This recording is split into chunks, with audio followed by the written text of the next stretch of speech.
Today I'm going to demonstrate the Lee Progressive 4000 auto press.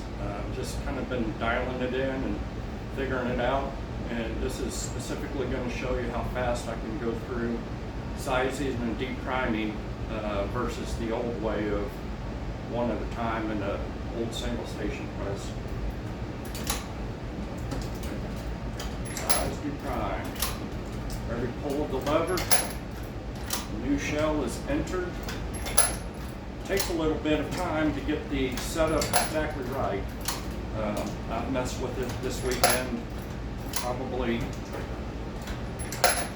last weekend, probably 4 or 5 hours, and managed to do 14 bullets. This weekend, I messed with it for 4 or 5 hours yesterday and cranked out 550 bullets.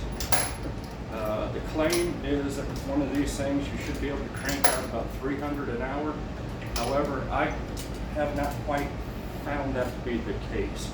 So when the last shell drops in through the feeder, you go down to the downstroke, and then you turn your Gatling gun style feeder to the next position, and then you're back in business. But now when you're doing full progressive and you're filling it with powder and gunpowder and setting up to drop a bullet and all that, you can quite easily get out of rhythm, and it really does take a rhythm. And if one thing goes wrong in one bullet, it throws that rhythm all out of whack, and it might take me 5 minutes to clear the problem with that one bullet, versus if it was in a single stage press, it would have been caught immediately, dealt with in a few seconds. But what I have set up was I purchased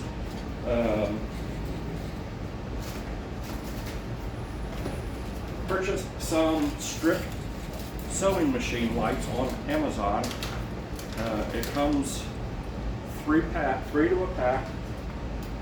I only needed one, and they are LED lights on peel and stick tape. It's got its own little on-off switch, plugs into any cell phone USB charger. Okay, and so what that did is now that puts light onto my press, and then I have a mirror set up here for when I'm reloading that's angled in, and I can look down into that mirror and visually inspect and see my gunpowder.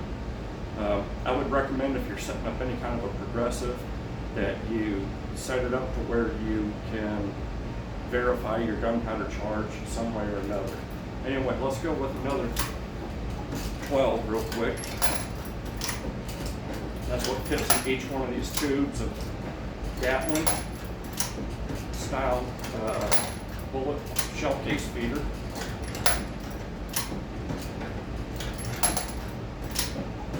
I do lube my bottleneck cases.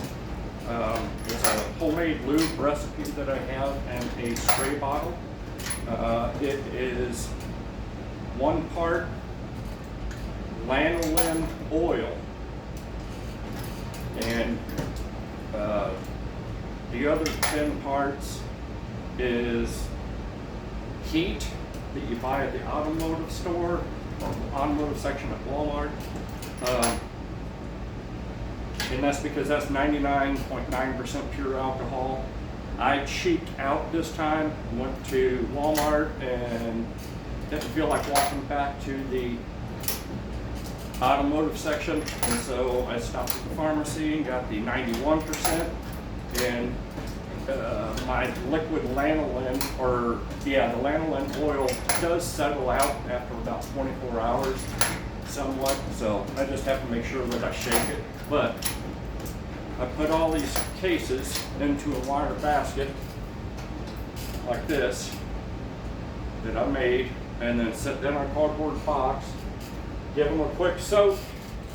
I don't even roll them over or anything. I just soak whatever, spray it on there real evenly and heavily, and then when the alcohol is done drying, it leaves behind the perfect amount of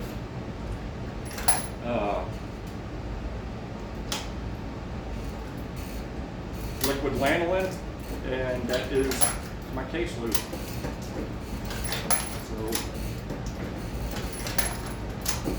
This Gatlin style has 5 feeds. And since this video has been running, I'm running on the 4th tube. So when I have to switch it again, that'll be 48 rounds. And just that quick that I've been able to size and deprime. One more.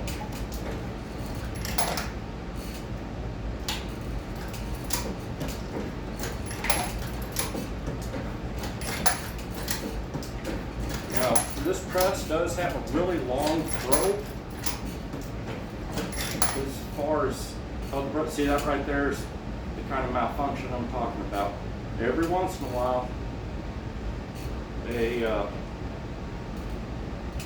something kind of gets out of whack. It's feeding bad, and then that just puts a whole stop to everything. So now I barely raised this up, but if I had to lower it any at all, it would start to advance to the next station, and that would just, it's a whole learning curve with these. I've been reloading on a old manual turret since 1999, and my earlier video shows me loading on one of those. So this is the first progressive journey that I've taken. So now it's just a matter of advancing through, dumping the last of those. And there you have it, folks. You just watched me size and deprime 60 rounds in a matter of a few minutes.